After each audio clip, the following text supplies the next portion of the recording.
Hello everyone, my name is Anita Acharya and I have 9 years of experience in teaching. My recent experience was with Akash Institute and it was for 3.5 years. During that I was posted in Pune branch. I have experience in both Hindi and English teaching. Also I can teach in Telugu. I have experience in teaching AS level, A level, IB level, at the same time NEET and JEE, which are my main focus. At the same time, I also did my coaching in coaching for 9th and 10th students for JEE Foundation, IIT Foundation. So without further delay, today we gonna discuss about carbocation. Carbocation comes in chemistry, that also organic chemistry. So we will talk about that. So our today's topic is carbocation.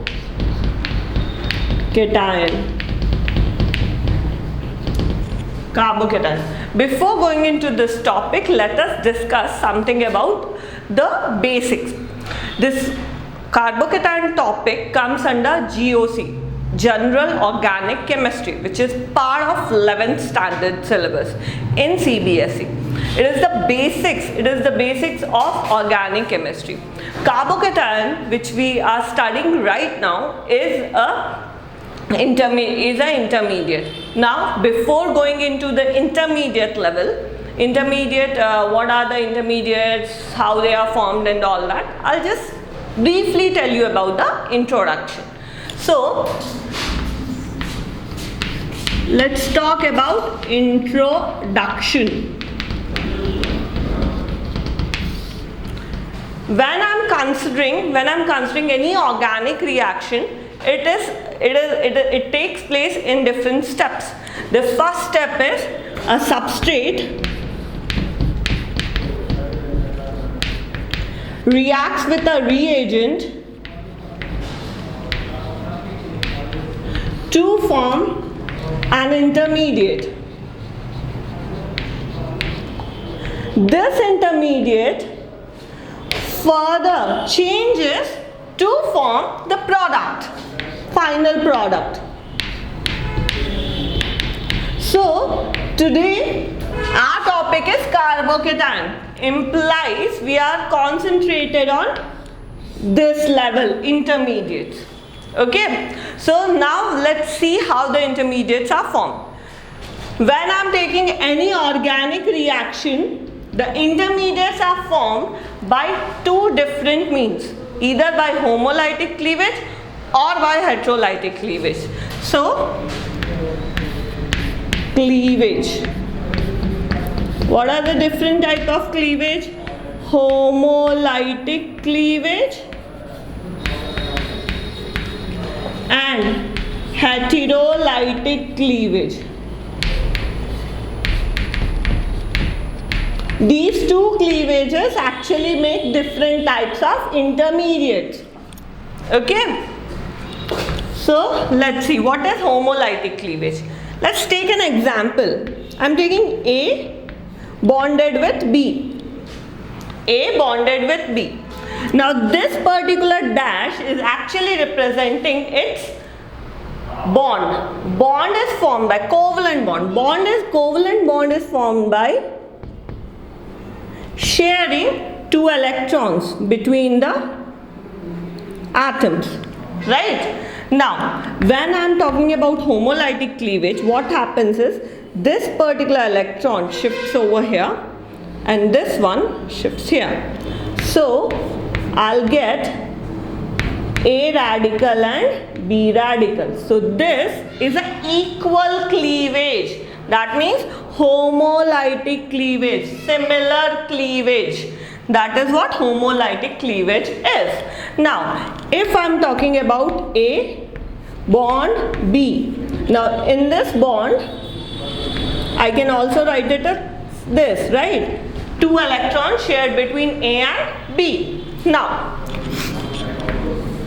in heterolytic cleavage, what will happen is, it might be of two ways. these two electrons are both taken by B.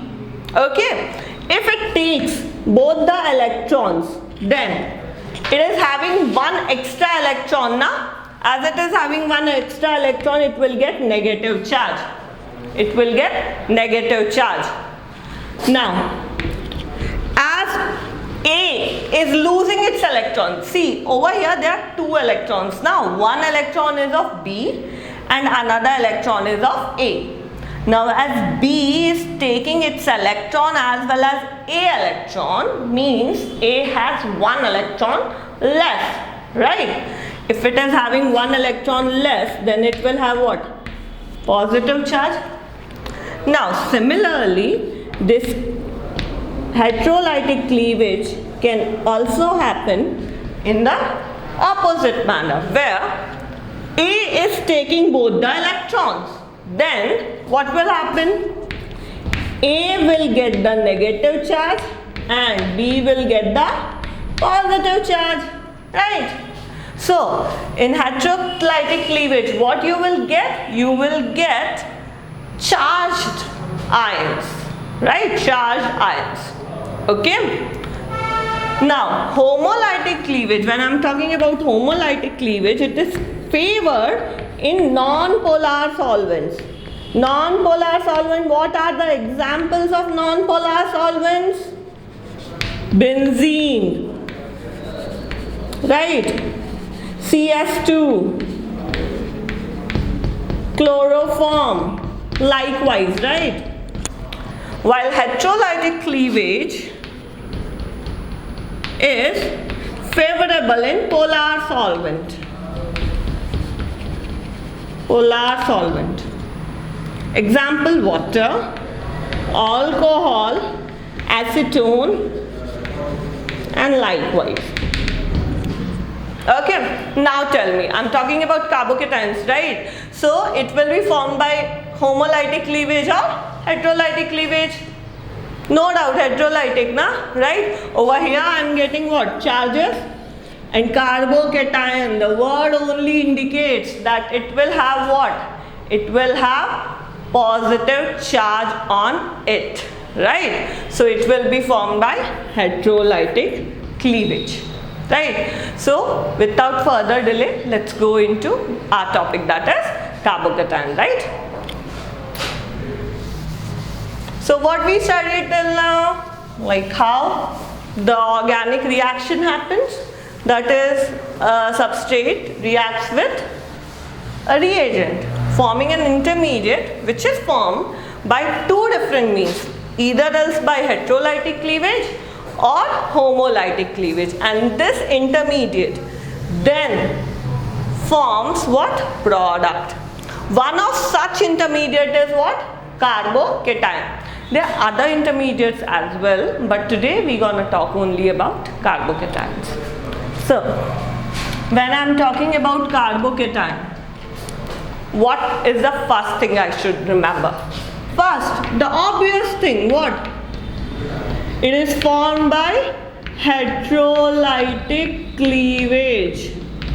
It is formed by heterolytic cleavage. Next, what is the next important thing which I have to remember? Let's see. Okay, so it is what? Cation, na? Means what charge?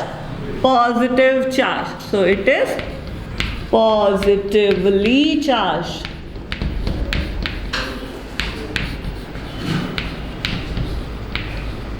It is positively charged. Okay. So carbocation means it is what? Positively charged on what? So what is this? It is positively charged carbon atom. Okay. Now let's see. Let's see that this is carbon and this is some Z attached. I don't know what it is, and it is undergoing heterolytic cleavage. So if this particular thing, this carbon, need to have positive charge, implies the shared pair of electron must be taken by what? It must be taken by Z completely, right? Resulting in formation of Z minus and what?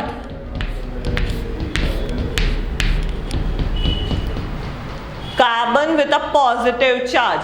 That is what carbocation is. That is what carbocation is. Okay?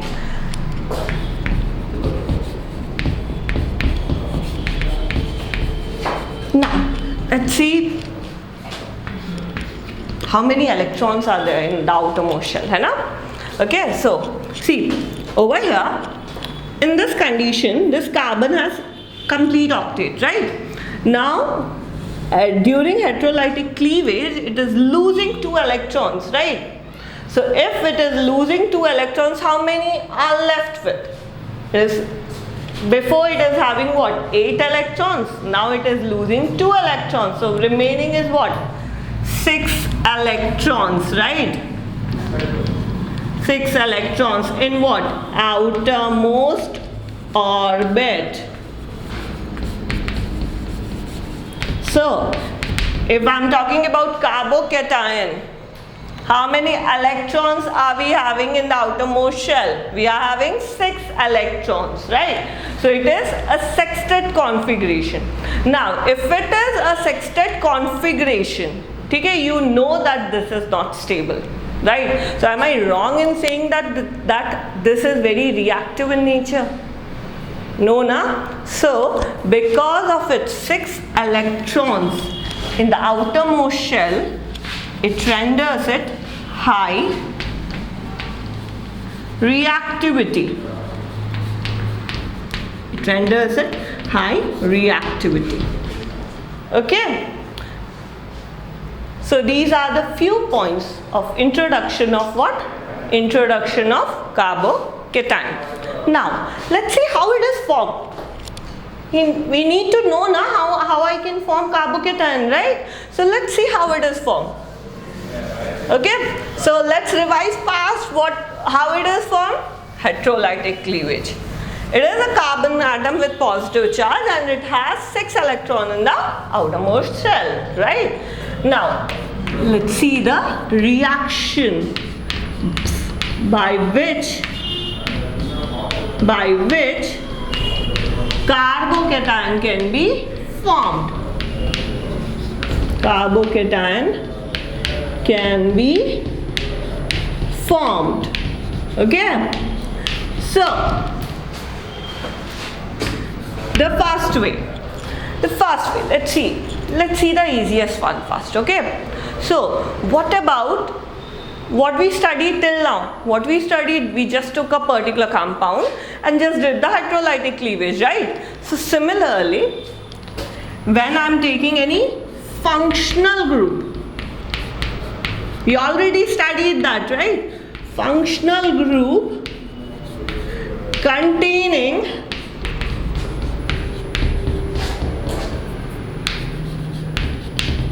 alkene. So what are the functional groups? Let's see.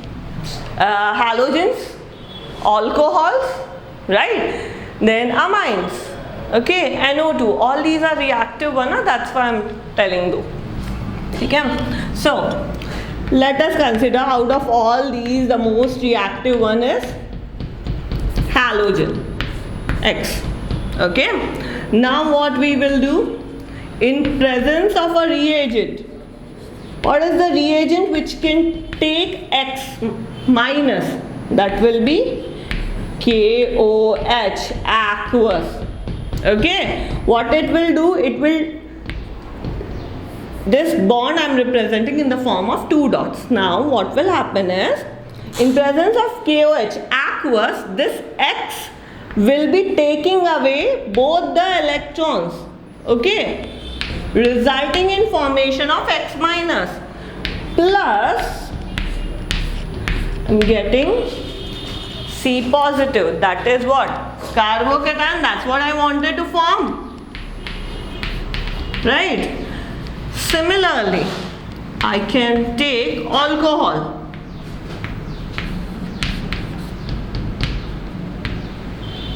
Okay, alcohol. And in presence of a suitable reagent, remember that this removal of X is rather very easy. When it comes to OH, it is not that good leaving group. So over here, the reagent should be very strong. It is not easy to remove OH. Okay, so what we gonna take is, we gonna take a strong reagent. What are the strong reagents we have? Acids, right? So we'll take concentrated H2SO4. When we take that, what will happen? These 2 electrons will be shifted to OH, giving us OH minus and positive, right? Likewise, we can go on and on, but overall I can say that any functional group containing alkane can form carbocation. Now what is the next method then? What about protonation? I need to get positive charge, right? So another way of getting this positive charge is by what? By protonating, right? So the next method is protonation. So let us consider C double bond C, and I'll add H plus to it. What will happen? Let us say that H plus attacks this carbon. Means this carbon should have negative charge, no? That's why positive will go there. So if this carbon is having negative charge, means this one is having what? Positive charge only, na? You got the carbocation. Similarly,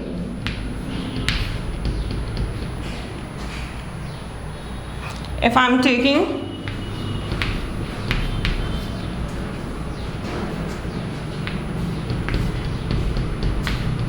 alcohol and adding positive charge to it, proton to it, what will happen?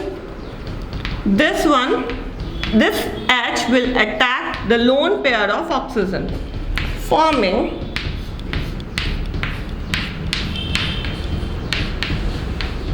now you all know that positive charge on an electronegative atom is very, very unstable. So because of which this will be leaving in the form of water, and you will end up getting a carbocation. This is another way, right? So these are the 2 ways by which you can form carbocation. There are other ways also. These are the common ways. Now, next thing, after we see how to form a carbocation, we should know the characteristics of carbocation, right? So let's discuss what we studied. We studied the introduction, where we studied that it is sextet configuration. It has positive charge on carbon, and then we studied the different reaction by which it can be formed. In that we studied about protonation and the heterolytic cleavage. So now we will talk about its characteristics. So when I'm talking about this, first of all we should write about its hybridization, which is sp2 hybridized. It has planar structure. Okay. Now chemistry is a subject of exceptions, right? You know that. So there should be an exception now. So over here, triphenyl methyl carbocation. This particular thing has a structure which is similar to propellant.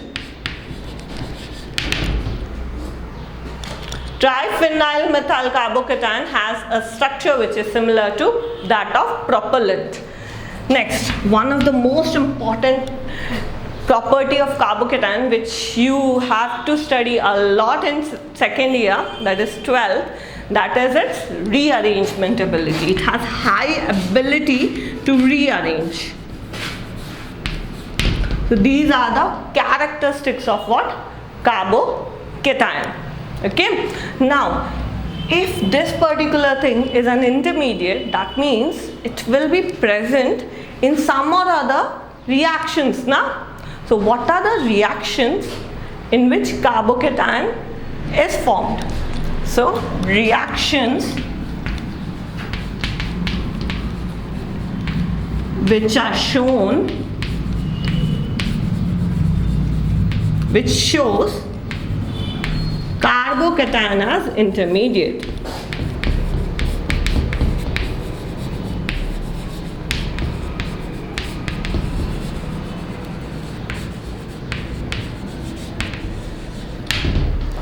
Okay. So over here, one of the most important reaction with all these reactions you're going to study in 12th. First is E1 mechanism. E1 mechanism is actually elimination mechanism, okay, of alkyl halide and alcohols.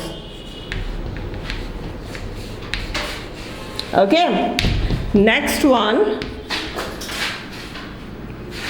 is SN1 mechanism. This one is also next year syllabus. Okay? Next is molecular.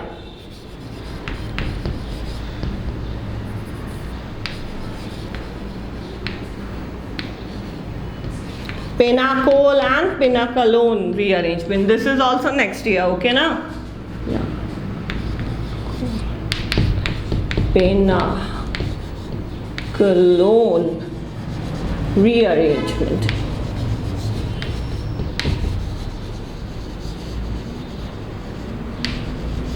Okay, so let's again revise once. First of all, I told you that this carbocation comes as an intermediate, right?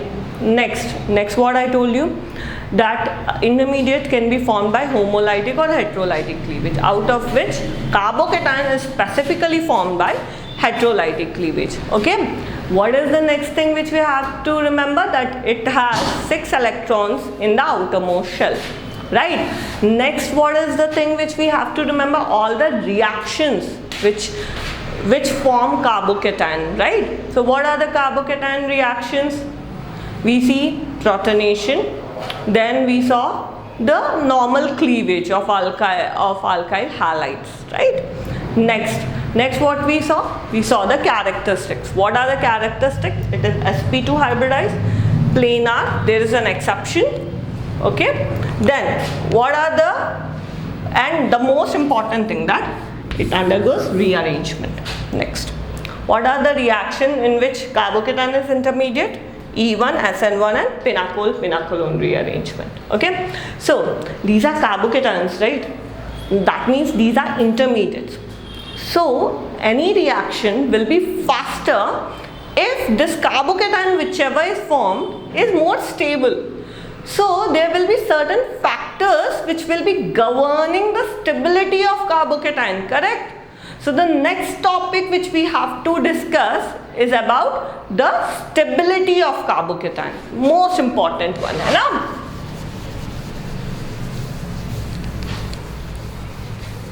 So next is stability of carbocation.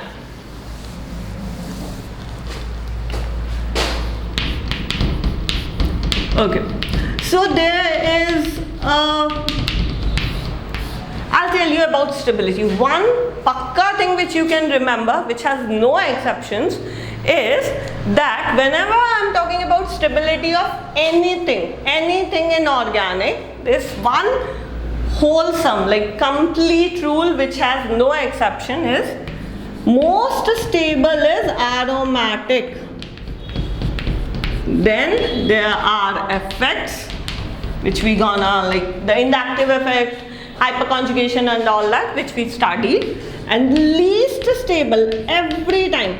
There might be some or other upar niche in aromatic and effects, but always remember the most unstable thing will always be an anti-aromatic substance.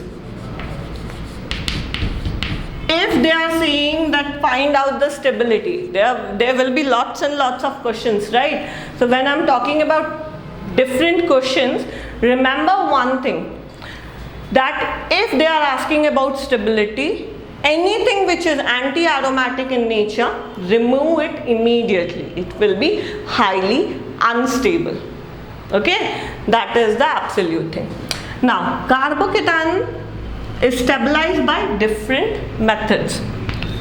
The first and the most important is dancing resonance.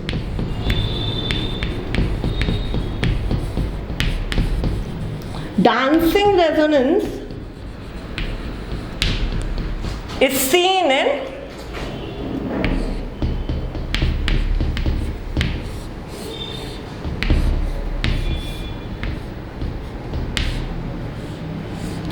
tricyclopropyl carbocation, methyl carbocation. Over here, the dancing resonance is due to the overlap of this bent orbital. This is the bent orbital. This particular bond which is formed over here is bent in nature. The bending is due to the angle strain. The dancing resonance is because of overlap of this bent orbital and this vacant orbital which is present in the carbon. This carbocation has a vacant orbital, right, because of formation of carbocation. This carbocation vacant orbital is overlapped with this orbital which is bent in nature because of angle strain.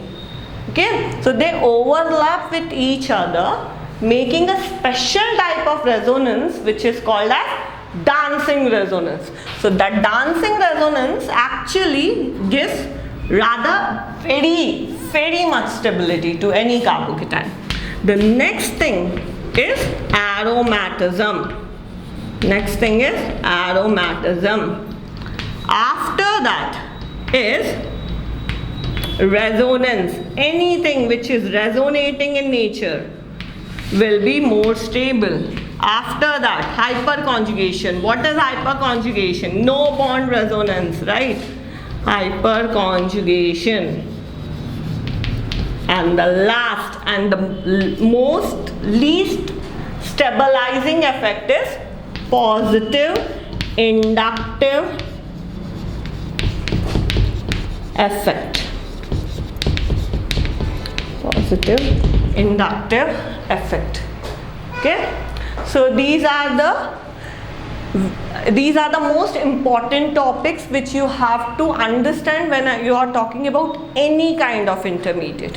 Okay, it's not complete, but it's the most important thing for any JEE or NEET exam. So I hope you understand this topic. Thank you very much.